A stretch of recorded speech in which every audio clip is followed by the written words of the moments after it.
서울 마포구의 한 고급 아파트 앞 중년 여성이 신경질적으로 도어록 비밀번호를 누르고 있었고 그 뒤로는 난처한 표정의 공인중개사가 서 있었다. 그녀는 꿈에도 모를 것이다. 불과 2시간 전 이 집의 여주인인 나 윤혜영이 구청에 이혼 신고서를 제출하고 이 집에서 그녀의 흔적을 완벽하게 지워버렸다는 사실을 말이다. 탐욕이 선을 넘는 순간 그녀를 기다리는 것은 영원히 열리지 않는 굳게 닫힌 철문뿐이다. 구독 버튼을 누르고 저와 함께 이 흥미진진한 이야기를 지켜봐 주시길 바란다. 현관 도어록 패널에는 채 마르지 않은 붉은 고추장 자국이 묻어 있었다. 나는 걸음을 멈추고 그 얼룩을 가만히 응시했다. 이곳은 내가 대출 한 푼 없이 전액 현금으로 매매한 마포구의 아파트다. 현관 비밀번호는 오직 나와 남편 둘만 알고 있어야 마땅했다. 가방에서 물티슈를 꺼내 화면에 묻은 고추장 자국을 말끔히 닦아낸 뒤 지문을 인식시켰다. 경쾌한 해제음과 함께 문이 열렸다. 문을 밀고 들어서는 순간 코를 찌르는 강렬한 마늘 냄새와 비릿한 해산물 냄새가 훅 끼쳐왔다. 아침에 출근하기 전 맞춰둔 디퓨저의 은은한 우디 향은 온데간데 없이 사라진 지 오래였다. 아이고, 이 집 위치가 기가 막혀. 거실 채광 좀 봐. 우리 아들이 출세해서 이렇게 넓은 아파트도 다 사고 말이야. 거실에서 숨길 기색조차 없는 우렁찬 목소리가 들려왔다. 나는 하이힐을 벗고 실내화로 갈아 신은 뒤 거실로 향했다. 내가 특별히 주문 제작한 이탈리아제 천연 가죽 소파 위에는 일면식도 없는 중년 여성 3명이 앉아 있었다. 그들의 손에는 내가 지인을 통해 해외에서 어렵게 구해온 본차이나 찻잔이 들려 있었고 그 안에는 탁한 색깔의 정체불명차가 담겨 있었다. 시어머니는 상석에 떡하니 자리 잡고 앉아 소파 팔걸이를 툭툭 치며 교회 권사님들에게 자랑을 늘어놓는 중이었다. 내가 들어서는 모습을 보자 거실을 채우던 웃음소리가 일순간 멎었다. 완니 시어머니는 자세 하나 고치지 않은 채 눈꺼풀만 치켜뜨며 나를 흘끔 보았다. 오늘은 웬일로 이렇게 일찍 퇴근했대. IT 기업은 허구한 날 야근만 한다더니 오늘 프로젝트 진행이 순조로워서 일찍 일어났습니다. 나는 소파에 앉아 멋쩍은 표정을 짓고 있는 여자들을 향해 가볍게 목례를 하며 인사를 대신했다. 우리 도훈이 며느리야. 시어머니가 그들에게 나를 소개했다. 다분히 깔보는 듯한 뉘앙스가 묻어났다. 평소에 워낙 바쁘게 일하니까 집안 대소사는 이 시어미가 다 챙겨야지 어쩌겠어. 여자들은 기다렸다는 듯이 맞장구를 쳤다. 아들을 참 잘 두셨다느니 며느리가 시어머니 복이 넘친다느니 하는 발림소리가 이어졌다. 나는 대꾸하지 않고 발길을 주방으로 돌렸다. 시원한 얼음물이 절실했다. 포도어 냉장고 문을 여는 순간 내 손길이 차갑게 굳어버렸다. 내 생활 습관에 맞춰 가지런히 정리되어 있던 냉장실. 하지만 지금 최고급 식재료만 따로 보관해두는 맨 윗칸의 맞춤형 온도 조절 서랍이 활짝 열려 있었다. 어제 막 사다 놓은 제주 흑돼지, 주말에 요리할 때 쓰려고 아껴둔 수입산 트러플 페스토가 몽땅 사라진 상태였다. 그 자리를 차지한 것은 정체를 알 수 없는 내용물이 담긴 검은색 비닐봉지들이었다. 제대로 묵이지 않은 봉지 틈새로 붉은 김치 국물이 뚝뚝 떨어져 신선한 채소를 담아둔 밀폐 용기 위를 붉게 물들이고 있었다. 나는 숨을 깊게 들이마시고 고개를 돌려 거실을 바라보았다. 어머님, 나는 최대한 목소리의 평정심을 유지하려 애썼다. 냉장고에 있던 식재료들 다 어디로 갔나요? 지인들과 신나게 떠들던 시어머니는 내 목소리에 짜증스럽다는 듯 고개를 획 돌렸다. 무슨 식재료? 그 퀴퀴한 냄새 나는 것들 말하는 거냐? 내가 보니까 영 신선하지도 않길래 내려가는 길에 아파트 분리수거장에 싹 다 버려버렸다. 요즘 젊은 것들은 살림할 줄을 모른다니까. 겉멋만 들어서 그런 쓸데없는 걸 왜 사모아? 내가 고향에서 제대로 무친 도라지 무침이랑 깻잎장아찌 가져왔다. 그 검은 봉지에 다 들어있어. 사람이 그런 걸 먹고 살아야지. 나는 아직도 뚝뚝 떨어지고 있는 붉은 김치 국물을 바라보며 냉장고 문 모서리를 꽉 움켜쥐었다. 그 트러플 페스토는 뜯지도 않은 새 제품이었고 흑돼지는 유통기한이 아직 닷새나 남아있었다. 어머님, 다음부터 오시기 전에는 미리 전화 한 통 주실 수 있을까요? 나는 손에 들어간 힘을 풀고 주방용 타월을 뽑아 흘러내린 김치 국물을 닦아내기 시작했다. 이게 무슨 말버릇이야? 시어머니의 목소리가 순식간에 8옥타브는 훌쩍 뛰어올랐다. 그녀는 벌떡 일어나 주방 입구로 성큼성큼 다가오더니 나를 향해 삿대질을 해댔다. 내가 내 아들 집 오는데 예약까지 하고 와야 돼? 내가 지금 시어미를 가르치려 드는 게야? 도훈이가 가족끼리 내외하는 거 아니라고 먼저 비밀번호를 알려주지 않았으면 내가 이 먼 길을 와서 너희들 뒷바라지나 하고 있을 줄 알아? 그 교회 권사님들은 분위기가 심상치 않자 서둘러 자리에서 일어나 변명을 늘어놓으며 도망치듯 집을 나섰다. 시어머니는 그들을 현관까지 배웅하면서도 요즘 젊은 사람들은 예의가 없다며 큰 소리로 투덜거렸다. 현관문이 닫힌 후 뒤돌아선 그녀의 얼굴은 차갑게 굳어 있었다. 너 꼴이 그게 뭐냐? 똥 씹은 표정으로 누굴 쳐다봐. 내 지인들이 어렵게 놀러왔는데 억지로라도 웃는 신용은 못할 망정. 어머님, 이 집은 제가 결혼하기 전에 제 돈으로 전액 지불하고 산 제 아파트입니다. 나는 붉은 얼룩이 가득 묻은 종이 타월을 쓰레기통에 쳐넣으며 몸을 돌려 그녀를 똑바로 응시했다. 도훈 씨가 어머님께 비밀번호를 알려드린 건 저도 왈가왈부하지 않겠습니다. 하지만 제 개인 물건에는 함부로 손대지 말아주세요. 내 아파트, 시어머니는 코웃음을 쳤다. 결혼했으면 다 한 식구지. 내 것이 어디 있어? 도훈이가 다달이 벌어오는 돈은 내가 다 쓰면서 참 기가 찰 노릇이네. 그녀는 더 이상 내게 눈길조차 주지 않고 소파에 놓인 자기 가방을 낚아채듯 집어들더니 현관문을 쾅 닫고 나가버렸다.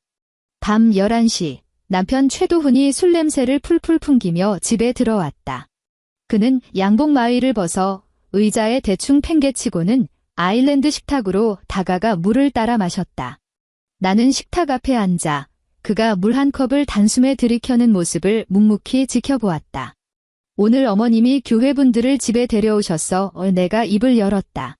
도훈은 물컵을 내려놓고 미간을 꾹꾹 누르더니 내 곁으로 다가와 앉으며 내 어깨를 감싸 안으려 했다. 에이, 어른들이 다 그렇지 뭐. 친구분들 앞에서 자식 자랑 좀 하고 싶으셨나 보지. 당신이 그냥 못 본 척하고 기분 좋으시게 좀 맞춰드리면 안 돼? 나는 그의 손을 피했다. 어머님이 내가 사둔 식재료를 싹 다 갖다 버리고 국물 새는 반찬을 그 자리에 쑤셔 넣으셨어. 현관 비밀번호 알려드리는 거 내가 처음부터 안 된다고 했잖아. 혜영아. 이 도훈은 길게 한숨을 내쉬며 짐짓 타일러 보겠다는 듯한 어조로 말했다. 우리 엄마, 나 혼자 힘들게 키우셨어. 다 우리 생각해서 밥 제대로 못 챙겨 먹을까 봐 걱정돼서 그러신 거잖아. 당신 평소에 일하느라 바쁜데 엄마가 와서 집안일 좀 거들어주면 얼마나 좋아? 가족끼리 너무 선 긋지 말고 당신이 우리 엄마 마음 좀 헤아려줘. 이런 사소한 일로 비밀번호 바꿨다가 엄마가 아시면 얼마나 서운해하시겠어? 그는 늘 이런 식이었다. 갈등이 생길 때마다 언제나 적당히 얼버무리는 쪽에 서서 어른, 가족이라는 단어로 나를 옭아매고 양보를 강요했다. 나는 그의 넥타이에 묻은 정체불명의 반짝이를 빤히 바라보며 더 이상 아무 말도 하지 않았다. 이 알량한 가정을 지키기 위해 나는 일시적인 타협을 선택했다. 내가 한 발 물러서면 상황이 더 나빠지지는 않을 거라 믿었다. 하지만 내 착각이었다. 보름 뒤 시어머니는 또다시 불쑥 찾아왔다. 이번에는 지인들 없이 혼자 토요일 아침 대바람부터 도어록 비밀번호를 누르고 들이닥쳤다. 나는 거실에서 다음 주에 있을 시스템 아키텍처 회의 자료를 정리하고 있었고 도훈은 아직 안방에서 골아떨어져 있었다. 빈 반찬통 몇 개를 달랑달랑 들고 들어온 시어머니는 소파에 털썩 주저앉더니 마치 매물로 나온 집을 감정하듯 집안 구석구석을 훑어보았다. 혜영아, 물 한 잔 다오. 그녀가 명령하듯 내뱉었다. 나는 노트북을 덮고 주방으로 가 시원한 물 한 잔을 떠서 그녀 앞거실 테이블에 내려놓았다. 네 아가씨, 다음 달에 날 잡기로 했다. 시어머니는 물컵에는 손도 대지 않은 채 곧바로 본론으로 들어갔다. 사돈댁 조건이 아주 좋아. 치과 의사라잖니. 그쪽에서 그러는데 결혼식은 강남 예식장에서 해야 한대. 예단이랑 혼수도 허투루 해갈 순 없지? 우리 집안 얕잡아 보게 할 순 없잖니. 나는 다시 의자에 앉았다. 경사네요. 저희가 뭐 도와드릴 일이라도 있나요? 시어머니는 헛기침을 한 번 하더니 상체를 앞으로 쑥 내밀었다. 너도 알다시피 우리 집 도훈이 대학 뒷바라지하느라 남은 모아둔 돈이 없다. 내 아가씨 평생에 한 번뿐인 대사인데 오빠랑 새언니가 돼서 모른 척할 순 없잖니.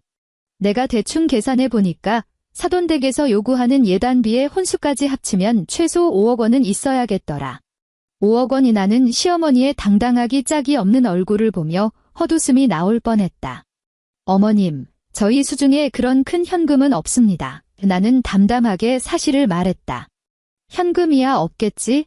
근데 마치 오늘 저녁 메뉴를 정하듯 몹시 가벼운 말투로 말했다. 마포구 그 전세금을 아가씨 혼수 비용으로 보태라는 말씀이신가요?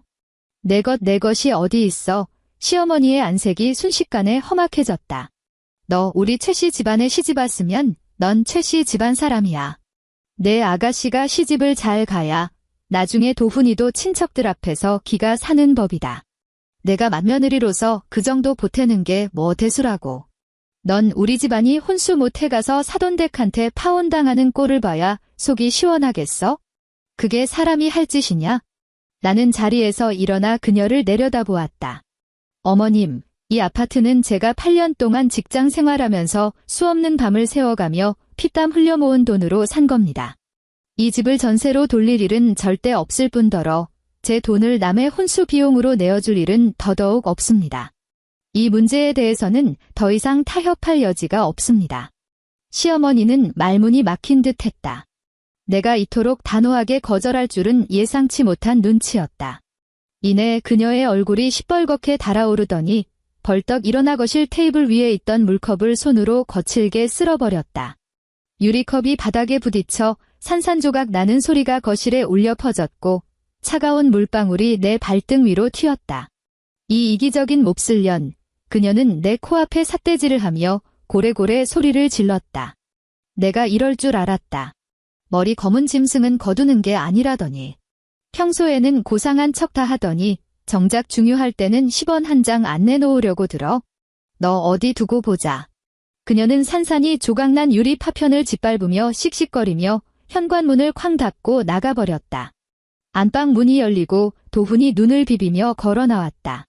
바닥에 널브러진 난장판을 보며 그가 미간을 찌푸렸다. 아침 대바람부터 무슨 일이야? 나는 그를 바라보며 시어머니의 황당한 요구를 토시 하나 틀리지 않고 그대로 읊어주었다. 적어도 그라면 이 상황을 어이없게 생각할 줄 알았다. 하지만 내 말을 다 듣고 난 도훈은 내 시선을 슬그머니 피하며 주방으로 가 빗자루를 가져왔다. 사실 우리 엄마도 속이 타서 그러셨을 거야. 그는 바닥을 쓸며 기어들어가는 목소리로 말했다. 혜영아, 굳이 전세로 돌리는 복잡한 짓까진 안 해도 돼. 당신이 이 집으로 주택담보대출을 좀 받아서 일단 내 동생한테 빌려주는 건 어떨까? 동생 결혼하고 나면 우리가 천천히 갚아나가면 되잖아. 나는 그 자리에 못 박힌 듯 서 있었다. 주변의 공기가 서서히 희박해지는 기분이었다. 최도훈, 내 목소리는 나조차도 낯설게 느껴질 만큼 차갑게 얼어붙어 있었다. 지금 나보고 내 결혼 전 재산을 담보로 대출을 받아서 내 여동생 혼수 비용을 대라는 거야? 말을 왜 그렇게 섭섭하게 해? 그는 빗자루를 신경질적으로 내팽개치고는 머리를 헝클어뜨렸다. 그냥 담보로 잡는 것뿐이잖아. 집이 어디 날아가는 것도 아니고. 나도 명색이 오빠고 남자인데 내 여동생 시집간다는데 땡전 한 푼 못 보태주면 내가 나중에 친척들 얼굴을 어떻게 보겠어? 당신 연봉도 센데 매달 대출 이자 좀 갚아나가는 게 뭐 그리 대수라고 그래? 나는 눈앞에 이 남자를 응시했다. 결혼 생활 3년, 나는 그저 그가 우유부단하고 맹목적인 효자일 뿐이라고 생각했다. 하지만 바로 이 순간 그의 뼛속까지 깊이 뿌리내린 탐욕과 뻔뻔함의 민낯을 똑똑히 마주하게 되었다. 나는 그와 더 이상 말다툼을 하지 않았다. 돌아서서 서재로 들어간 뒤 문을 안에서 잠가버렸다. 휴대폰이 미친 듯이 진동하기 시작했다. 카카오톡 가족 단톡방에서 쏟아지는 메시지들이었다. 시어머니는 단톡방에 장문의 음성 메시지를 연달아 올리며 나의 냉혈함과 이기심을 성토하고 있었다. 시누이는 우는 이모티콘을 도배했고 친척 몇몇이 나서서 새언니로서의 도리를 다하지 않는다며 나를 헐뜯기 시작했다. 나는 화면 위로 쉴 새 없이 떠오르는 메시지들을 묵묵히 바라보았다. 답장을 하지도 단톡방을 나가지도 않았다. 그저 휴대폰을 무음으로 설정한 뒤 책상 위에 엎어두었을 뿐이다. 방금 전 도훈이 내뱉은 말이 머릿속에서 계속 맴돌았다. 당신 연봉도 센데 매달 대출이자 좀 갚아나가는 게 뭐 그리 대수라고 그래? 문득 한 가지 의문이 뇌리를 스쳤다. 내 연봉이 높은 건 사실이지만 지난 3년 동안 도훈의 월급도 2번이나 올랐다. 우리는 아이도 없고 생활비나 공과금은 전부 내가 부담하고 있었다. 그렇다면 그의 돈은 다 어디로 간 걸까? 나는 노트북을 열었다. 모니터의 차가운 불빛이 내 얼굴을 비췄다. 시스템 아키텍처 전문가로서 데이터에 대한 나의 감각은 일반인을 훨씬 뛰어넘었다. 인터넷 뱅킹에 접속해 부부 공동 계좌의 비밀번호를 입력했다. 페이지가 로딩되는 몇 초의 시간. 나는 지난 1년간의 거래 내역을 불러왔다. 매달 도훈의 월급이 입금되고 나면 사흘도 채 지나지 않아 절반 이상의 금액이 어디론가 빠져나가고 있었다. 입금된 계좌주는 내가 전혀 모르는 이름이었다. 마우스를 쥔 손에 힘이 들어갔고 호흡이 느려졌다. 나는 다른 은행의 페이지를 열었다.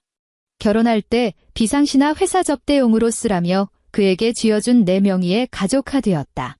매달 카드 대금은 내 주거래 계좌에서 자동으로 빠져나갔고 나는 그를 믿었기에 단 한 번도 상세 내역을 꼼꼼히 확인해 본 적이 없었다. 조회 조건에 과거 12개월을 입력했다. 화면 위로 거래 내역들이 폭포수처럼 펼쳐졌다. 3월 14일 강남구 고급 오마카세 결제 금액 45만원. 4월 2일 청담동 명품관 결제 금액 230만원. 6월 18일 해운대 5성급 호텔 스위트룸 결제 금액 120만원. 나는 6월 18일이라는 날짜에 시선을 고정했다. 똑똑히 기억한다. 그날 그는 회사 서버 대규모 업데이트 작업 때문에 전산실에서 밤을 새워야 한다고 했었다. 나는 고생하는 그를 위해 회사로 야식 배달까지 2번이나 시켜주었지만 그는 전화를 받지 않았다.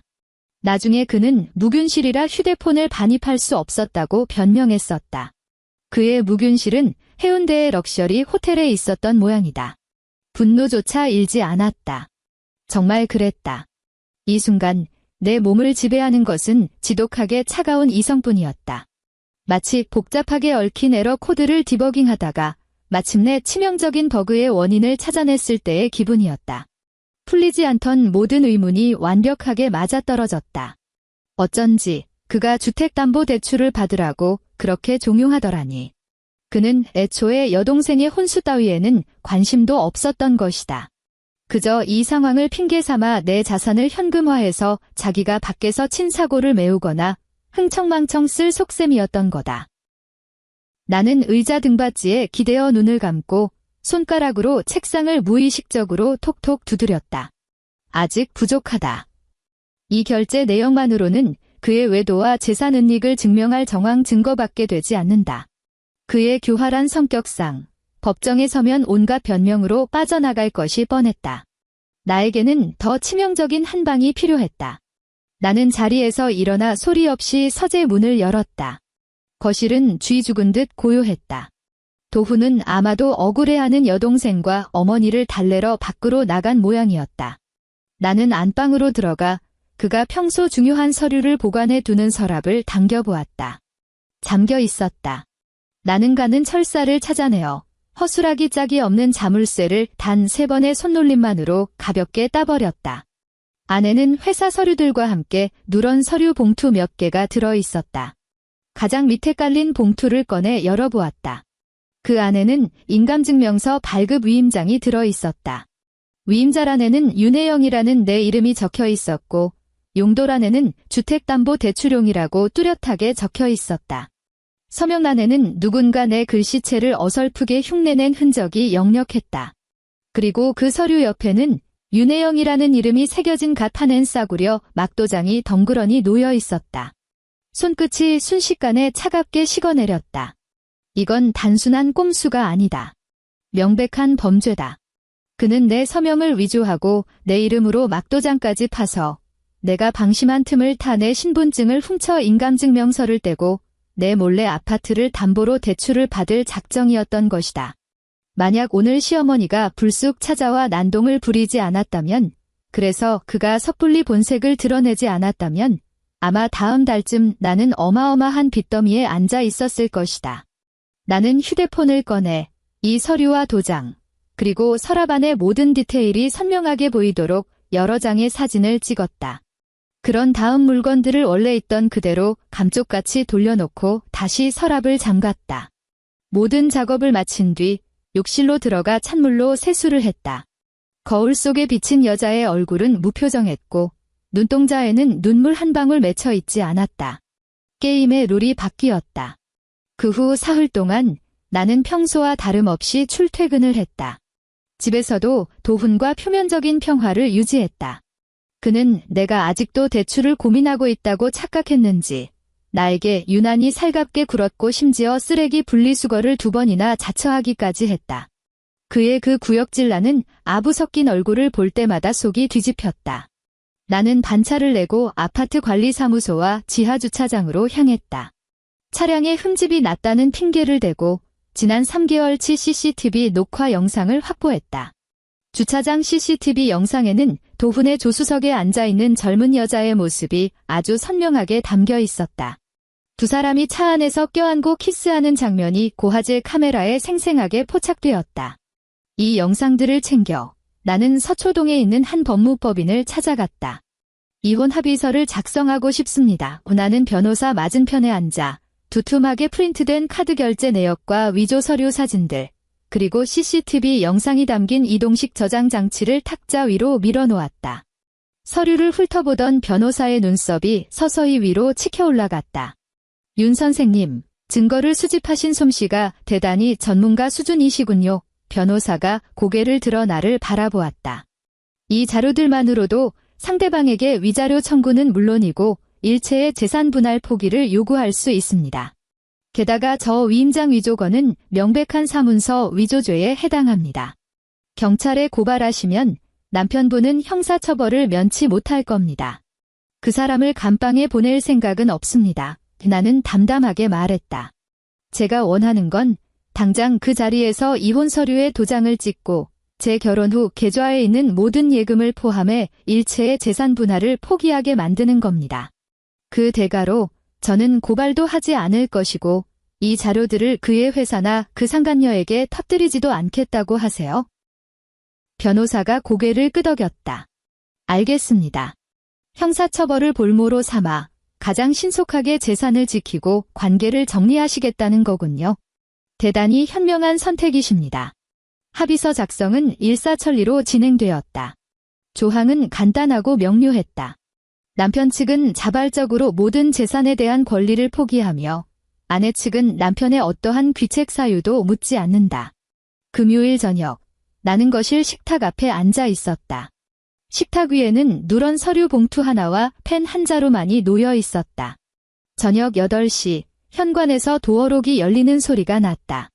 도훈이 콧노래를 부르며 들어왔고 그의 손에는 내가 평소 좋아하는 디저트가 들려 있었다. 혜영아, 당신이 제일 좋아하는 티라미수 사왔어. 그가 신발을 벗으며 말했다. 이리 와서 앉아. 나는 그를 쳐다보지도 않은 채 크지 않지만 절대 거역할 수 없는 서늘한 목소리로 말했다. 그는 흠칫 놀란 듯 실내화로 갈아 신고 식탁으로 다가왔다. 식탁 위의 봉투를 보며 그의 얼굴에 억지 웃음이 번졌다. 왜 그래? 분위기 무섭게. 열어봐. 그는 잠시 머뭇거리더니 손을 뻗어 봉투 안의 내용물을 꺼냈다. 맨 위에는 이혼 합의서가 있었고 그 밑으로는 해운대 호텔 결제 영수증, 주차장 CCTV 캡처 화면, 그리고 마지막으로 그가 위조한 인감증명서 위임장과 막도장 사진이 차례로 모습을 드러냈다. 서류를 넘기는 그의 손놀림에 따라 그의 얼굴에서 핏기가 서서히 가시더니 이내 잿빛처럼 하얗게 질려버렸다. 종이를 쥔 그의 손이 통제할 수 없을 정도로 덜덜 떨리기 시작했다. 혜영아 이건 오해야. 그가 사포에 긁히는 듯한 쉰 목소리로 더듬거리며 입을 열었다. 오해 같은 건 없어. 나는 의자 등받이에 기대어 깍지를 낀 손을 가슴 앞에 모았다. 내 가족카드, 내 주거래 계좌랑 연결되어 있잖아. 내가 긁은 결제 내역, 내가 다 볼 수 있다는 뜻이야. 주차장 CCTV 영상은 이미 3군데에 백업해뒀어. 그리고 저 위조된 위임장 말인데 내 서랍에 있는 원본에 내 지문이 고스란히 묻어있겠지. 너, 내 뒷조사했어. 그가 고개를 번쩍 들며 들통난 자의 알량한 분노를 번득였다. 먼저 내 뒤통수를 친 건 너야. 나는 미동조차 없는 눈빛으로 그를 응시했다. 자, 이제 너한테는 2가지 선택지가 있어. 첫째, 지금 당장 이 합의서에 사인해. 내일 아침 구청 문 열자마자 이혼 신고서 제출하는 거야. 넌 땡전 한 푼 못 건지겠지만 적어도 회사에서 잘리거나 경찰서로 불려가는 일은 없을 거야. 그리고 내가 밖에서 만나는 그 어린 여자한테 당장 달려갈 수도 있겠지. 나는 잠시 말을 멈추고 상체를 앞으로 살짝 기울여 그의 2 눈을 똑바로 쳐다보았다. 둘째, 사인을 거부해봐. 그럼 내일 아침 9시 정각에 경찰이 내 회사로 찾아가 사문서 위조 혐의로 널 긴급 체포할 거야. 동시에 내 인사팀장, 직속 상사, 그리고 부서 팀원들 전원의 이메일로 이 흥미진진한 사진들이 전송되겠지. 넌 사회적으로 완전히 매장당하고 전과자가 되고 회사에서도 쫓겨날 거야. 그런 다음 우리는 아주 천천히 진흙탕 이혼 소송을 시작하는 거지. 거실에는 죽은 듯한 정막이 흘렀다. 벽시계의 초침 소리만이 공간을 채울 뿐이었다. 도훈은 거친 숨을 몰아쉬었고 그의 이마에는 식은땀이 맺혔다. 그는 합의서를 뚫어지게 노려보며 눈동자를 이리저리 굴렸다. 머릿속으로 미친 듯이 이해득 씨를 계산하고 있는 것이 뻔했다. 그는 사회적 체면이 깎이는 것을 죽기보다 두려워하는 인간이었다. 게다가 이 아파트가 내 돈으로 산 내 명의의 집이라는 걸 누구보다 잘 알고 있으니 소송을 가봤자 국물도 없다는 걸 깨달았을 것이다. 무엇보다도 밖에 있는 그 상간녀는 그를 돈 많은 싱글남으로 알고 있는 눈치였으니 일이 커지면 그는 그야말로 빈털터리가 될 처지였다. 내가 사인만 하면 정말로 고발 안 할 거야. 그가 마른 침을 꿀꺽 삼키며 덜덜 떨리는 목소리로 물었다. 내가 싼 똥 치우는 데는 관심 없어. 난 그저 내 인생에서 내가 완벽하게 꺼져주기만 하면 돼. 나는 펜을 그의 앞으로 밀어주었다. 그는 사시나무 떨듯 떨리는 손으로 펜을 쥐고 합의서에 자신의 이름을 휘갈겼다. 펜촉이 종이 위를 스치며 내는 사각거리는 소리가 이 우스꽝스러운 결혼 생활에 관해 마지막 못을 박는 소리처럼 들렸다. 다음 날 오전 구청 민원실은 한산했다. 우리는 창구 앞에 나란히 서서 이혼 신고서를 제출했다. 담당 직원이 신분증을 대조한 뒤 도장을 쾅 찍었다. 구청 문을 나서자 초가을의 햇살이 제법 따가웠다. 도훈은 10년 묵은 체증이 내려간다는 듯 안도의 한숨을 길게 내쉬었다. 그는 나를 돌아보지도 않은 채 곧바로 휴대폰을 꺼내 들고는 화면을 미친 듯이 두드리기 시작했다. 그의 입꼬리가 실룩거리며 올라가는 것이 보였다. 짐작건대 상간녀에게 메시지를 보내 드디어 자유의 몸이 되었으니 당장 합치자고 호들갑을 떨고 있을 것이다. 그는 자신이 완벽하게 위기를 모면했다고 애초에 자기 것도 아니었던 재산을 포기한 대가로 새 출발의 티켓을 얻어냈다고 착각하고 있었다. 나 들어가서 짐 챙겨서 오늘 당장 방 빼게요. 그는 뒤도 돌아보지 않고 이 한마디를 툭 던진 채 지하철역을 향해 젠걸음으로 사라졌다. 나는 그 자리에 서서 허둥지둥 멀어지는 그의 뒷모습을 바라보며 천천히 트렌치코트 주머니에 2 손을 찔러 넣었다. 그는 아주 깔끔하게 떠났다. 너무 깔끔한 나머지 아주 중요하고 치명적인 사실 하나를 새까맣게 잊어버린 채 말이다. 그는 아직 그 탐욕스러운 시어머니에게 우리가 이혼했다는 사실을 알리지 않았다. 그리고 그의 어머니는 바로 지금 이 순간에도 내 아파트를 전세로 돌려 그 목돈으로 친척들 앞에서 거드름을 피울 달콤한 환상에 젖어 있을 것이다. 나는 휴대폰을 꺼내 시간을 확인했다. 오후 1시 30분. 진짜 연극은 이제부터 시작이다. 나는 손을 들어 빈 택시를 잡아타고 뒷좌석에 올랐다. 마포구 중앙로 쪽 아파트로 가주세요. 목적지를 말하고 등받이에 몸을 기댔다. 차창 밖으로 서울의 혼잡한 거리가 스쳐 지나갔고 반쯤 열린 창문 틈으로 초가을의 바람이 밀려들어와 구청 민원실의 그 답답하고 퀴퀴한 서류 냄새를 씻어내 주었다. 나는 스마트폰을 꺼내 스마트홈 앱을 실행시킨 뒤 아파트 안에서 돌아가고 있을 로봇 청소기와 공기청정기의 전원을 원격으로 차단했다.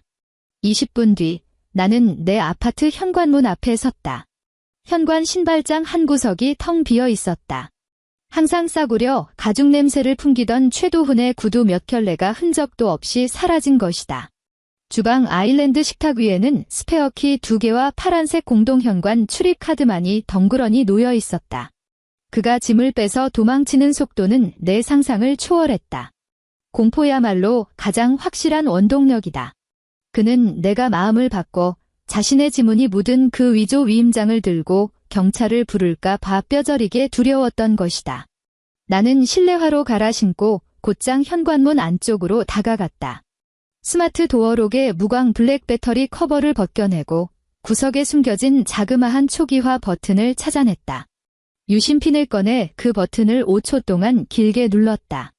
시스템이 초기화되었습니다. 관리자 지문을 인식시켜 주십시오. 기계적인 여성의 음성이 고요한 현관을 울렸다. 나는 오른손 검지를 패널에 갖다 대었다. 시스템이 안내했다. 관리자 신분이 확인되었습니다. 원하시는 작업을 선택해 주십시오. 모든 사용자 데이터 삭제. 나는 그에 해당하는 숫자 버튼을 눌렀다. 화면에 붉은색 진행 표시줄이 깜빡이더니 3초 뒤 초록색 불이 켜졌다. 모든 지문 및 비밀번호 데이터가 삭제되었습니다. 기계음이 흘러나왔다. 나는 내 지문을 새로 등록하고 완전히 새로운 12자리 숫자 비밀번호를 설정했다. 누구의 생일도 그 어떤 기념일의 흔적도 없는 불규칙하고 무작위적인 조합이었다. 설정을 마친 뒤 나는 수납장에서 극세사 걸레를 꺼내 알코올을 살짝 뿌렸다. 그러고는 도어록 외부 패널에 묻어있는 지문 자국 하나, 기름때 한 올 남기지 않고 말끔하게 닦아냈다. 이 모든 일을 끝내고 거실로 들어섰다. 공기 중에는 그가 즐겨 쓰던 싸구려 시트러스 향수 냄새가 아직 배어 있었다. 나는 베란다 창문을 활짝 열어 제쳤다. 고층 아파트 특유의 맞바람이 거침없이 집 안으로 밀려 들어왔다. 나는 50리터짜리 종량제 쓰레기 봉투를 꺼내 그가 남긴 흔적들을 치우기 시작했다. 세면대 가장자리에 반쯤 남은 쉐이빙 폼, 옷장 구석에 미처 챙겨가지 못하고 남겨둔 넥타이 몇 개, 소파 틈새에 떨어져 있던 라이터. 나는 이 모든 것들을 쓰레기 봉투에 쓸어 담고 입구를 꽉 묶었다. 그러고는 봉투를 들고 나가 복도에 있는 쓰레기 배출구에 그대로 쳐넣어 버렸다. 쓰레기 봉투가 배출구 통로를 따라 떨어지며 내는 둔탁한 소리와 함께 이 집은 마침내 완벽하게 깨끗해졌다. 오후 2시, 나는 정시에 회사 내 자리에 앉았다. 모니터 화면에는 백엔드 아키텍처 코드가 빼곡하게 채워져 있었다. 나는 책상 위에 머그잔을 들고 탕비실로 가 얼음물을 가득 채웠다. 얼음이 유리잔 벽에 부딪히며 경쾌한 소리를 냈다. 자리로 돌아와 마우스를 클릭하며 팀원들이 제출한 코드 병합 요청을 한 줄 한 줄 검토하기 시작했다. 주변에서는 동료들이 키보드를 두드리는 백색 소음이 들려왔고 간혹 다음 주 서버 이전 계획을 낮게 토론하는 소리도 섞여 있었다. 에어컨 송풍구에서는 22도의 냉기가 안정적으로 뿜어져 나왔다. 모든 것이 질서정연하고 논리적으로 완벽했다. 코드만 제대로 짠다면 프로그램은 결코 사람을 배신하지 않는다. 2시 45분. 키보드 옆에 놓아둔 휴대폰 화면이 갑자기 밝아졌다. 스마트홈 앱에서 현관 카메라의 움직임이 감지되어 녹화를 시작한다는 알림 메시지가 떴다. 나는 얼음물을 들어 한 모금 마셨다. 차가운 액체가 식도를 타고 위장으로 미끄러져 내려가며 정신을 번쩍 들게 했다. 알림을 터치하자 휴대폰 화면이 가로로 전환되며 고화질 실시간 CCTV 화면이 로딩되었다. 화면 속 복도의 센서 등이 환하게 켜져 있었다. 시어머니 조정숙 여사가 맨 앞장서서 걸어오고 있었다. 그녀는 오늘 특별히 와인색 잔꽃 무늬 실크 블라우스로 한껏 멋을 냈고 방금 미용실에서 드라이라도 하고 온 듯 머리에는 헤어스프레이를 잔뜩 뿌려 머리카락 한 올 한 올이 빳빳하게 정수리에 고정되어 있었다. 그녀의 팔에는 눈에 확 띄는 악어 가죽문의 핸드백이 걸려 있었는데 작년 어버이날 최도훈이 내 가족 카드를 긁어 사준 바로 그 가방이었다. 그녀의 뒤로는 세 사람이 따라오고 있었다. 싸구려 회색 정장 차림의 서류 가방을 끼고 있는 중년 남자는 가슴에 근처 공인중개사 사무소의 명찰을 달고 있었다. 나머지 두 사람은 젊은 남녀로 갓 결혼한 신혼부부처럼 보였다. 여자의 손에는 누런 서류 봉투가 단단히 쥐어 있었는데 두께로 보아 온갖 증명 서류가 가득 들어있는 듯했다. 바로 여기에요. 시어머니는 우리 집 현관문 앞에 멈춰서서 몸을 돌려 젊은 부부를 향해 손짓했다. 복도는 울림이 좋아서 고화질 마이크를 타고 그녀의 목소리가 내 블루투스 이어폰으로 아주 선명하게 흘러들어왔다. 이 위치며 이 복도 인테리어 좀 보세요. 마포구에서 제일 가는 최고급 아파트에 한 층에 두 세대밖에 없어서 소음 걱정도 전혀 없어요. 우리 아들이 지 여동생 끔찍하게 아끼니까 망정이지 아니면 이런 금싸라기 집을 전세로 내놓겠어요. 중개사가 즉시 얼굴에 한바구음을 띤 채 한 발짝 앞으로 나서며 맞장구를 쳤다. 그럼요. 조 여사님 아드님이 대기업 임원이시잖아요. 이 집 처음 분양받을 때부터 풀옵션 인테리어에 마감재도 전부 수입산 친환경 소재만 썼어요. 두 분 눈이 참 좋으신 겁니다. 마침 집주인 댁에 경사가 있어서 급전이 필요해 망정이지 아니면 이 동네 전세금은 여기서 최소 5천만 원은 더 얹어주셔야 해요. 내 말이 그 말이에요. 시어머니는 턱을 치켜들며 얼굴에 번지는 득의양양함을 감추지 못했고 목소리는 한층 더 커졌다. 우리 막내딸이 다음 달에 치과 의사랑 결혼하거든요. 사돈댁 조건이 워낙 좋아서 강남에 개인 병원도 있어요. 부모된 도리로 딸내미 혼수 정도는 기깔나게 해줘야 체면이 서잖아요. 우리 아들이 어찌나 효자인지 이 집 비워두면 뭐 하냐면서 전세로 돌리고 그 보증금 5억 원으로 동생기 좀 살려주자고 하더라고요. 지들 부부는 강남에 조금 아담한 집 다시 구해서 살면 된다면서요. 젊은 부부는 서로 눈빛을 교환했고 남자가 콧등에 안경을 치켜올리며 조심스럽게 입을 열었다. 5억 원이라는 전세금이 확실히 적은 액수는 아니니까요.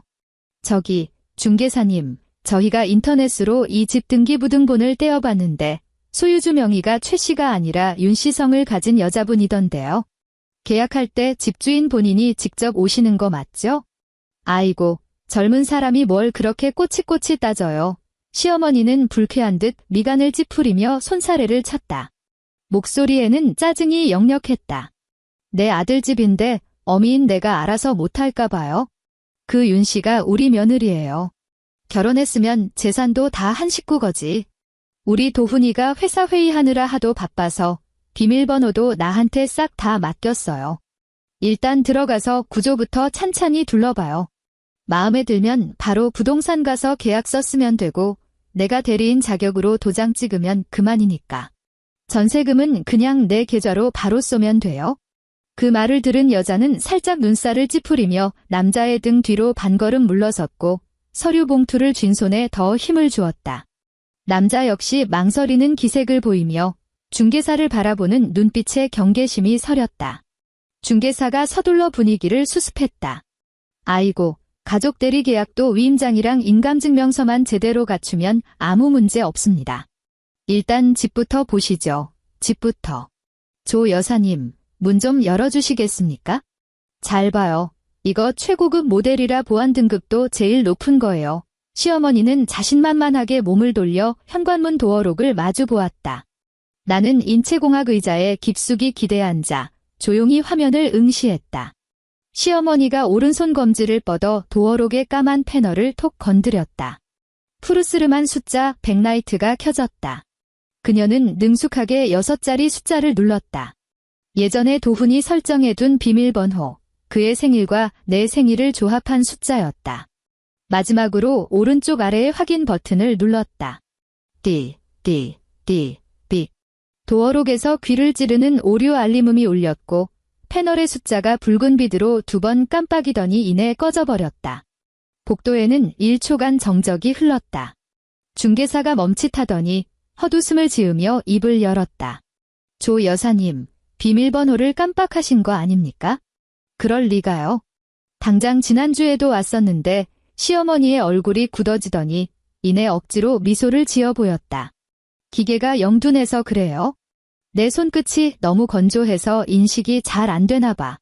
그녀는 검지를 실크 블라우스 밑단에 벅벅 문지르더니 다시 패널을 터치해 화면을 깨웠다. 그리고는 아주 힘주어 천천히 숫자 하나하나를 꾹꾹 눌렀다. 빅. 여전히 무자비한 붉은색 오류 경고뿐이었다. 젊은 부부의 눈빛이 완전히 달라졌다. 남자는 뒤로 한 발짝 물러서며 시어머니와의 거리를 벌렸다. 이놈의 똥차 같은 기계가 시어머니의 목소리가 찢어질 듯 높아졌다. 그녀가 손바닥으로 현관문을 콱 내리치자 둔탁한 소리가 울렸다. 건전지가 다 된 거 아니야? 도훈이 이 녀석은 배터리 하나 제때 갈아 끼우질 못하고 진짜. 그녀는 오기가 생겼는지 다시 화면을 깨우고는 마늘을 찢듯 패널 위를 미친 듯이 두드려댔다. 연속 5번 오류. 경고. 비밀번호 오류 횟수 초과로 시스템이 차단되었습니다. 3분 후에 다시 시도해 주십시오. 도어록에서 감정 없는 기계음이 흘러나왔고 패널에는 붉은색 자물쇠 아이콘이 켜졌다. 시어머니의 얼굴이 순식간에 핏빛으로 달아올랐다. 정성껏 세팅한 머리칼이 그녀의 움직임에 따라 파르르 떨렸다. 그녀는 몸을 돌려 의심이 가득한 중개사와 젊은 부부를 마주보고는 어떻게든 체면을 차리려 큰 소리를 쳤다. 안에 있는 그 철딱선이 없는 며느리 년이 수작 부리는 게 틀림없어요. 오늘 연차 내고 집에 있다더니 내가 미리 연락 안 하고 왔다고 앙심 품고 일부러 문을 안 해서 잠가버린 거라고요. 요즘 젊은 것들은 진짜 배운 티가 안 난다니까. 말을 마치자마자 그녀는 획 돌아서서 주먹으로 문을 쾅쾅 내리치기 시작했다. 쾅, 쾅, 쾅. 무식하게 문을 두드리는 소리가 마이크를 타고 전해져 이어폰 안에서 웅웅거리는 이명이 일 정도였다. 윤혜영, 너 당장 문 안 열어? 안에 있는 거 다 안다. 시어머니의 걸걸한 목소리가 복도를 쩌렁쩌렁 울리며 분노를 가감없이 토해냈다. 어른이 왔는데 죽은 척하고 있어? 빨리 문 열어. 중개사님이랑 손님들 밖에서 기다리시잖아. 내년이 감히 내 얼굴에 먹칠을 해. 문 열리면 아주 뼈도 못 추릴 줄 알아. 나는 CCTV 화면을 모니터 우측 상단으로 작게 축소해두고 하던 코드 리뷰를 계속했다. 수정 의견 몇 줄을 타이핑한 뒤 저장 버튼을 눌렀다. 2분 뒤 책상 위에 엎어둔 휴대폰이 미친 듯이 진동하기 시작했다. 화면에는 시어머니라는 발신자 이름이 번쩍거렸다. 나는 받지도 끊지도 않았다. 그저 책상 위에서 징징 울리도록 내버려 두었다. 징, 징, 징. 화면 속 시어머니는 한 손으로는 휴대폰을 귀에 댄 채 다른 한 손으로는 계속해서 현관문을 쾅쾅 치고 있었다. 그녀의 표정은 짜증을 넘어 완전히 이성을 잃은 상태였다. 전화가 자동으로 끊어졌다. 곧이어 2번째 진동이 울렸다. 그리고 3번째, 5번째, 10번째. 나는 책상 위에 얼음물을 들어 한 모금 마셨다. 유리잔 표면에 맺힌 물방울이 주르륵 미끄러져 내려 규조토 코스터 위로 떨어지며 짙은 물자국을 남겼다. 20번째 진동. 화면 속 중개사가 이마에 땀을 훔치며 한 발 다가가 만류했다. 조 여사님, 오늘은 이만 하시는 게 어떨까요? 며느님이 진짜 외출하셨을 수도 있잖아요. 그리고 이렇게 문을 두드려 대시면 여기 고급 아파트라 소란 피우면 경비실에서 바로 올라옵니다. 시끄러워요. 시어머니가 고개를 획 돌려 중개사를 표독스럽게 노려보았다. 전현 분명히 저 안에 있어요. 이 이기적이고 독사 같은 년이 우리 딸내미 혼사 망치려고 작정을 한 거라고. 내가 오늘 이 문짝을 뜯어내서라도 전현을 끌어낼 테니까. 젊은 부부는 더 이상 참지 못하겠다는 듯 행동에 나섰다. 남자가 여자의 손을 잡아 끌며 중개사를 향해 딱딱한 어조로 말했다. 김 대리님, 보아하니 이 집은 명의자도 다르고 집안 내부 분쟁도 심각해 보이네요. 저희는 계약 안 하겠습니다. 5억 원이나 되는 전세금을 이런 비상식적인 집안에 맡겼다가는 평생 모은 돈 다 날릴 것 같아서 도저히 겁나서 못하겠네요. 먼저 가보겠습니다. 아이고, 잠깐만. 가지 마요. 전세금은 깎아줄 수도 있어요. 4억 8천만 원 어때요? 시어머니는 그제야 다급해져 문 두드리기를 멈추고 여자의 옷자락을 붙잡으려 손을 뻗었지만 남자가 단호하게 쳐내버렸다. 젊은 부부는 뒤도 돌아보지 않고 엘리베이터에 올라타 닫힌 버튼을 미친 듯이 눌러댔다. 중개사는 뻘쭘하게 서 있다가 이내 얼굴을 굳히며 아까의 알랑거리던 태도를 싹 거두었다. 조 여사님, 지금 저 데리고 장난하십니까? 집주인도 없고 비밀번호도 틀리고 문도 못 열어주시면서 손님한테 집을 어떻게 보여주라는 겁니까? 이 계약은 저 못합니다. 다른 부동산 알아보시죠. 말을 마친 중개사 역시 뒤돌아서서 엘리베이터 하행 버튼을 꾹 눌렀다. 아이고, 김대리, 이리 와봐요. 내 말 좀 들어보라니까. 엘리베이터 문은 매정하게 닫혀버렸다. 복도에는 덩그러니 시어머니 혼자만 남게 되었다. 그녀는 가슴을 격렬하게 벌떡거리며 굳게 닫힌 현관문을 잡아먹을 듯이 노려보았다. 그러더니 갑자기 발작이라도 일으킨 사람처럼 신고 있던 하이힐을 벗어들고 뾰족하고 단단한 굽으로 도어록 패널을 미친 듯이 내리찍기 시작했다. 시발. 이 샹년아. 당장 기어 나오지 못해? 날카로운 파열음이 울려 퍼지는 가운데 맞은편 1202호의 문이 벌컥 열렸다. 편안한 실내복 차림의 중년 남자가 미간을 잔뜩 찌푸린 채 환한 얼굴로 걸어 나왔다. 아줌마. 지금 뭐 하시는 겁니까? 여기 사람 사는 아파트고 지금 한창 낮잠 잘 시간인데 이렇게 문을 부서라 두드려대면 어쩌자는 거예요? 시어머니는 고개를 휙 돌려 이웃에게 그 분노를 쏟아냈다. 당신이 무슨 상관이야. 내가 내 며느리년 버르장머리 고쳐놓겠다는데 내 아들 집 내가 들어가겠다는데 길 가는 오지랖은. 이웃 남자는 그녀가 손에 치켜든 하이힐과 흠집이 푹푹 파인 현관문을 번갈아 보더니 코웃음을 쳤다. 누구 집이든 내 알바 아니고 한 번만 더 시끄럽게 굴면 바로 경비실에 신고할 겁니다. 신고해. 경찰을 부르든 말든 내 알바 아니야. 천하의 몹쓸 불효막심한 년이 지 시어미를 문 밖에 세워두고 문을 걸어 잠갔다고 온 동네방네 다 소문내보자고 그녀는 히스테릭하게 악을 썼다. 이웃 남자는 더 이상 상종할 가치도 없다는 듯 곧바로 휴대폰을 꺼내 관리사무소에 전화를 걸었다. 내 책상 위 휴대폰은 아직도 끊임없이 진동하고 있었다.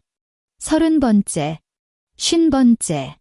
화면에 제복을 입은 아파트 보안 요원 2명이 엘리베이터에서 황급히 내리는 모습이 잡혔다. 아주머니, 여기서 고성방가하시고 기물 파손하신다는 민원이 들어왔습니다.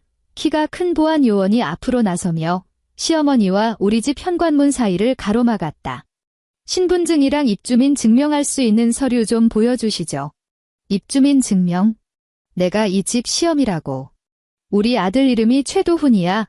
시어머니는 팔을 허우적거리며 보안 요원을 밀쳐내려 했다.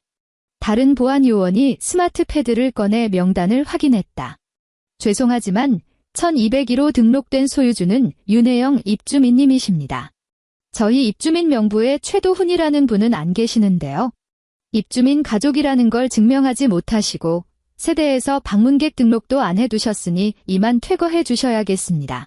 눈가를 장식으로 달고 다녀. 이 집 우리 아들이 산 집이라고. 시어머니는 완전히 이성을 잃고 바닥에 털썩 주저앉더니 두 손으로 맨바닥을 치며 통곡하기 시작했다. 아이고 억울해라. 며느리년이 아들 재산 다 가로채고 경비놈들까지 노인네를 핍박하네. 두 보안 요원은 서로 눈빛을 교환했다. 이런 진상 짓거리에는 이골이 난 듯했다.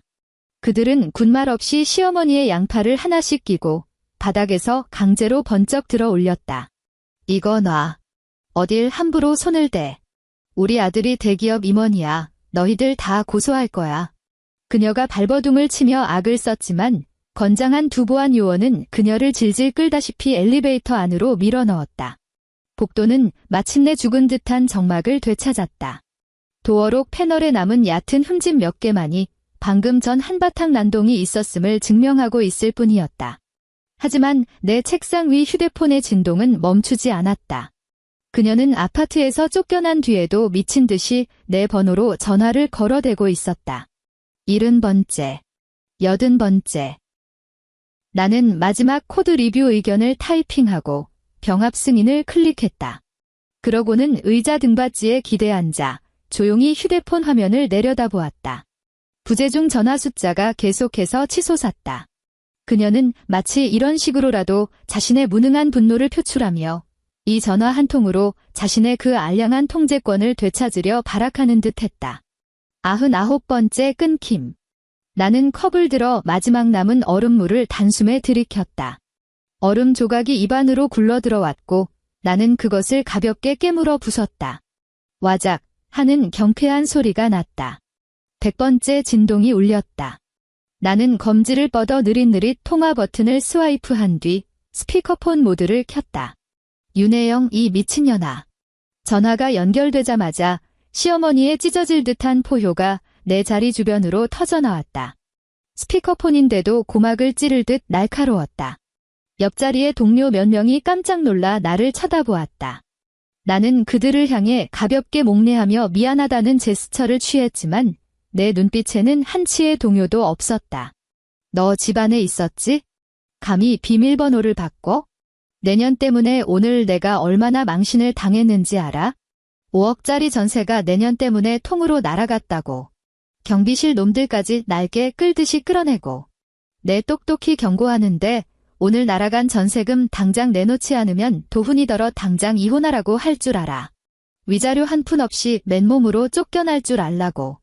그녀는 씩씩거리며 숨을 몰아쉬었고 극도의 분노로 목소리는 갈라지고 삑사리까지 났다.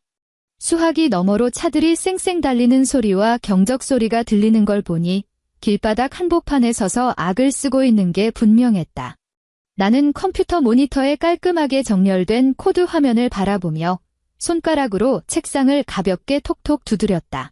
아줌마, 내가 입을 열었다. 감정 없는 차분한 목소리에 느릿한 말투. 상대를 완벽하게 내려다보는 서늘함이 배어 있었다. 누구신데요? 수화기 너머의 거친 숨소리가 일순간 멎었다. 뭐라고? 그녀의 목소리가 파르르 떨렸다. 자신이 들은 단어를 도무지 이해하지 못하는 듯 했다. 아줌마. 지금 나보고 아줌마라고 했어? 윤혜영, 너 진짜 미쳤어? 내가 내 시험이야. 나 최도훈 엄마라고. 전화 잘못 거셨네요. 나는 모니터 우측 하단의 시계를 확인했다. 오후 3시 45분. 저는 남편이 없어서 당연히 시어머니도 없습니다. 마포구 아파트 명의자는 윤혜영이고 미혼의 싱글입니다. 한 번만 더 제게 스토킹 전화를 하시거나 저희 집 도어록을 파손하시면 변호사 통해서 업무방해 및 재물손괴죄로 정식 고소하겠습니다. 내가 감히. 그 집은 우리 아들 집이야. 그녀가 비명을 질렀다. 그럼 그 잘난 아드님한테 직접 물어보시죠. 그 집이 대체 누구 집인지. 나는 상체를 살짝 숙여 휴대폰 마이크에 가까이 대고 아주 가벼운 어투로 덧붙였다. 아, 참, 물어보시는 김의 아드님 인감증명서는 무사한지도 꼭 물어보시고요. 따님 결혼 축하드립니다. 말을 마치자마자 나는 그녀가 반응할 틈도 주지 않고 곧바로 종료 버튼을 눌러버렸다. 이어서 연락처 앱을 열고 그 번호를 비롯해 최도훈의 번호, 신우이의 번호, 그리고 최씨 집안 친척들의 모든 번호를 깡그리 차단 목록에 쳐넣었다. 화면이 까맣게 꺼졌다. 마침내 세상이 평화로워졌다. 3일 뒤. 나는 이삿짐 센터에서 보내준 포장용 박스를 조립하며 당장 입지 않는 계절 옷들을 미리 싸둘 준비를 하고 있었다. 거실 테이블에 올려둔 휴대폰이 울렸다. 발신자 정보가 없는 모르는 번호였다. 나는 통화 버튼을 누르고 휴대폰을 어깨와 귀 사이에 끼운 채 양손으로는 계속 투명 테이프를 뜯어냈다. 혜영아, 나야. 수화기 너머로 들려오는 목소리는 바싹 메마르고 쩍쩍 갈라져 마치 순식간에 10년은 늙어버린 듯 했다. 최도훈이었다. 남의 폰을 빌려 전화한 모양이었다. 나는 아무 대답 없이 테이프를 길게 뜯어내어 박스 입구에 붙였다. 찌익. 날카로운 마찰음이 울렸다. 혜영아, 내가 이렇게 빌게. 우리 엄마 전화 한 번만 받아주면 안 될까? 아니면 나 돈 좀 빌려줘. 2천만 원만. 아니, 1천만 원이라도 제발. 그의 목소리에는 명백한 울음기가 섞여 있었고 심지어 이가 딱딱 부딪히는 소리까지 들려왔다. 통화 배경음으로는 아주 처참한 난장판 소리가 들려왔다. 무언가 박살나는 소리, 여자의 통곡 소리, 그리고 둔탁한 짐짝이 벽에 부딪히는 소리였다. 내 돈 내놔. 그 전세금 다 어디로 빼돌렸어? 사위될 치과 의사가 이번 주말까지 혼수 비용 안 가져오면 파혼하겠대잖아. 내 여동생 인생 내가 다 망쳤어. 이놈아. 조정숙 여사의 목소리였다. 지옥불에서 고문이라도 받는 듯 처절한 비명이었다. 혜영아, 나 진짜 갈 데가 없어. 최도훈은 수화기에 대고 애걸복걸하며 지난 3일 동안 벌어진 참극을 횡설수설 털어놓았다. 그날 오후 마포구 아파트 복도에서 개망신을 당한 조정숙 여사는 곧바로 택시를 타고 최도훈의 회사로 쳐들어갔다. 그녀는 다짜고짜 사무실로 밀고 들어가 안내 데스크와 인사팀장 앞에서 온갖 행패를 부렸고 그 불효막심한 며느리 년을 당장 끌고 오라며 난동을 피웠다. 그 집은 엄연히 자기 아들 재산이라며 동네방네 떠들어댄 것은 덤이었다. 팀장의 호출로 회의실에서 불려나온 최도훈은 자신을 구경거리로 전락시킨 전 직원들의 조롱 섞인 시선을 마주해야 했다. 어머니의 살벌한 추궁에 그는 더 이상 진실을 숨길 수 없었다. 그는 만인 앞에서 모든 재산 분할을 포기하는 이혼 합의서에 도장을 찍었다는 사실을 실토했고 빗발치는 어머니의 메타작에 자신이 사실은 빈털털이라는 것까지 모조리 불어버렸다. 그동안 빼돌렸던 월급들은 상간녀에게 명품백을 사다 바친 것을 제외하고는 전부 레버리지를 당겨 해외 선물 옵션에 쏟아부은 상태였다. 하필 그가 이혼 합의서에 서명하던 바로 그날 아침, 옵션이 마진콜을 당해 반대 매매가 나갔고 그는 투자금을 전부 날린 것도 모자라 증권사에 2억 원에 달하는 빚까지 지게 된 것이다. 더 치명적인 것은 그가 아내의 명의를 도용해 서류를 위조하고 주택담보대출을 받으려 했던 범죄 사실이었다. 내가 경찰에 고발하지 않았음에도 조정숙 여사가 난리를 치는 통에 당황한 그가 제 입으로 횡설수설하다 그 사실을 누설해버린 것이다. 이를 듣고 있던 인사팀장의 안색이 싸늘하게 굳었다. 번듯한 IT 대기업에서 경제범죄 및 사문서 위조 혐의가 있는 직원을 핵심 부서에 남겨둘 리 만무했다. 그날 오후 최도훈은 회사로부터 즉각적인 해고 통보를 받았다. 상간녀는 내가 사준 그 명품백들은 내가 무미건조하게 물었다. 그 여자가 내 번호 차단했어. 최도훈이 코를 훌쩍거렸다. 나 잘린 거 알고 회사로 한번 찾아왔었는데 내가 빚더미에 앉았다는 소리 듣더니 로비 경비원들 다 보는 앞에서 내 얼굴에 뜨거운 커피를 끼얹고 가버렸어. 혜영아, 내가 진짜 죽을 죄를 지었어. 엄마는 당장 사채라도 끌어다 동생 혼수 비용 대라고 날리고 나 진짜 죽고 싶어. 우리 지난 3년 정을 봐서라도. 최도훈 씨, 나는 그의 말을 자르며 마지막 종이 박스를 테이프로 단단히 봉하고는 손에 묻은 먼지를 탁탁 털어냈다. 당신의 그 빚더미, 여동생 혼수 비용, 그리고 시어머니의 끓어오르는 분노. 그건 전부 최 씨 집안이 알아서 해결할 문제죠. 싱글인 저 윤혜영과는 털끝만큼도 상관없는 일입니다. 혜영아, 내가 어떻게 이리 모질 수가 있어. 수화기 너머로 조정숙 여사가 전화를 빼앗아든 듯 마이크를 향해 짐승처럼 울부짖었다. 당장 아파트 팔아서 전세금 반이라도 내놔. 안 그러면 내가 법원에 소송 걸 거야. 내 회사 앞에 가서 피켓 들고 시위할 거라고. 마음대로 하세요. 나는 베란다 창가로 다가가 꼬리를 물고 이어지는 아래쪽 도로의 차량 행렬을 내려다보았다. 친절하게 하나 알려드리자면 인감증명서 위임장 위조 원본은 아직 제 손에 있습니다. 제 직장 반경 500m 이내에 얼씬거리기만 해보세요. 내일 아침 최도훈 씨가 경찰서 취조실에 앉아있게 만들어 드릴 테니까요. 사채업자들 독촉이 무섭긴 하겠지만 그래도 교도소 가서 콩밥 먹는 것보단 낫지 않겠어요? 수화기 너머는 죽은 듯이 고요해졌고 거친 숨소리만 들려왔다. 나는 종료 버튼을 누르고 이 모르는 번호 역시 차단 목록에 추가했다. 한 달 뒤. 마포구 아파트는 꽤 짭짤한 시세 차익을 남기고 순조롭게 매각되었다. 매수자는 막 해외에서 귀국한 젊은 부부였는데 전세 대출 같은 번거로운 절차 없이 전액 현금으로 결제했다.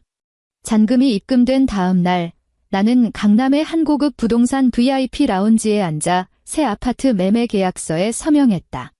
새 집은 청담동에 위치해 있었고 보안이 철저하기로 유명한 곳이었다. 열쇠도 숫자 도어록도 없었다. 현관문은 홍채 인식과 정맥 지문 이중 보안 시스템으로 되어 있었다.